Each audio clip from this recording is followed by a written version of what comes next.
तो hello guys, स्वागत है आप सबका इस कोलैबोरेशन के दूसरे वीडियो में जहां मैं यानी कि नर्डी एक्सप्लेन और कॉपी एडिट्स आप सबके सामने एक्सपोज करेंगे लुकिज्म के कुछ इंटरेस्टिंग थ्योरीज को। तो आज इस वीडियो में हम बात करेंगे कि गैप रियम किंग की मौत कैसे हुई। तो जैसे कि हम लोग को लुकिज्म में बताया गया है, गीते और जेम्स ली ने मिलकर मारा है, लेकिन मुझे ऐसा नहीं लगता आप लोगों को थोड़ी देर में पता चलेगा। जैसे कि हम सब जानते हैं कि गैप रियाम किंग को प्रेजेंटेशन का लीजेंड बोला जाता था, और मुझे लगता है कि गैप रियाम किंग की मौत के पीछे दो बंदों का नहीं 3 बंदों का हाथ है, तो और उसे मारने में एक फुल प्रूफ प्लानिंग की जरूरत पड़ी होगी। तुम लोग खुद ही सोचो कि गन को डिफीट करने के लिए सेकंड जनरेशन के सारे अच्छे फाइटर्स को उतरना पड़ा था मैदान में, लेकिन फिर भी वो लोग गन को नहीं डिफीट कर पाए। तो सोचो, जो कोरिया हिस्ट्री का सबसे स्ट्रांगेस्ट पर्सन रह चुका है, उसे हराने के लिए सिर्फ 2 आदमी। मुझे ऐसा नहीं लगता गैप रियाम किंग को ऐसे ही लोग उसे मरने के बाद भी इज्जत नहीं करते। उसमें कुछ तो बात होगी जिससे कि वह लीजेंड कहलाता था। अगर हम लोग लुकीम के टाइमलाइन को फॉलो करें तो उसके हिसाब से थे किम और जेम्स ली उतना स्ट्रांग थे ही नहीं कि वह लोग अकेले मिलकर गैप रियाम किंग को मार सके, क्योंकि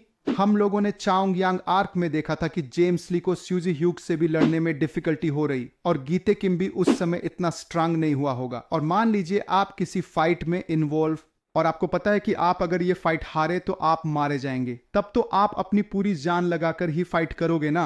करे तो भी उससे इतनी जल्दी नहीं हराया जा सकता। अगर वह करे तो वह आसानी से गीते किम और जेम्स ली को टेक डाउन कर सकते हैं। तुम खुद सोचो, गैप रियाम किंग के फिस्ट गैंग से फाइट करने के लिए यामाजाकी क्लान था, उनके अगेंस्ट फिस्ट गैंग के मेंबर की बात करें तो टॉम ली को देखो, वह अपने ओल्ड एज में भी काफी स्ट्रांग है। तो सोचो गैप कितना स्ट्रांग होगा अपने प्राइम टाइम में। गैप रियाम किंग को मारने के लिए चार्ल्स सोए को उसका बूढ़ा होने का इंतजार करना पड़ा था, फिर भी चार्ल्स सोए उसे मारने में सक्सेसफुल नहीं हो पाया। और यहां आती है हमारी मेन थ्योरी कि जब गैप रियाम किंग, जेम्स ली और गीते किम से फाइट कर रहे थे, तब पीछे से गैप रियाम किंग को चार्ल्स सोए ने बैकस्टैब किया था, यानी कि चार्ल्स ने पीछे से गैप रियाम किंग को शूट कर दिया जब गैप रियाम किंग का ध्यान उस पर नहीं था। क्योंकि हम लोगों ने लुकियम में एक तस्वीर देखी है जहां गैप रियाम किंग अपनी आखिरी सांस ले रहा होता है। इस समय गैप रियाम किंग अपना हाथ अपने पेट पर रखा हुआ है। इससे देखने में थोड़ा थोड़ा यह लग रहा है कि किसी ने गैप रियाम किंग के पेट पर हमला किया है।